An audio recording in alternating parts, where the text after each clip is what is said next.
Heysam Fisto is a long-time opponent of the Syrian government.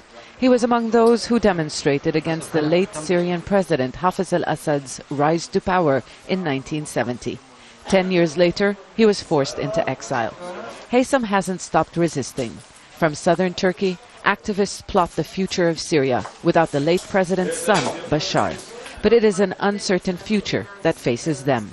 There could be a civil war, a sectarian war.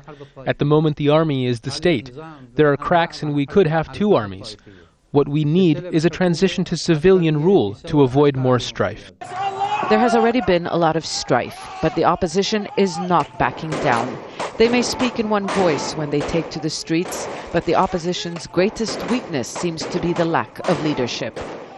Activists like OMAR al-KILANI agree that even the main political opposition, the Syrian National Council, doesn't have the support of protesters on the street. The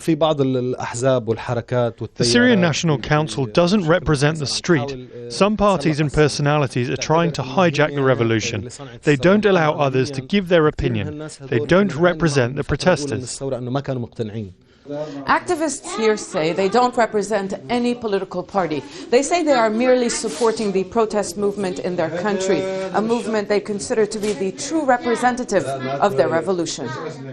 Thousands of Syrians now live in Turkey. Many rely on handouts to survive. The frustration is growing. But Nizar Kuret, who can no longer afford to pay for his children's education, is hopeful. Syria will be like other Arab countries where the revolution succeeded. The people will defeat humiliation. The post-independence flag of Syria is already being hoisted, but allegiances in a post-Assad Syria will determine the country's unity and its future. Zeina Khodr, Al Jazeera, Hatay, southern Turkey.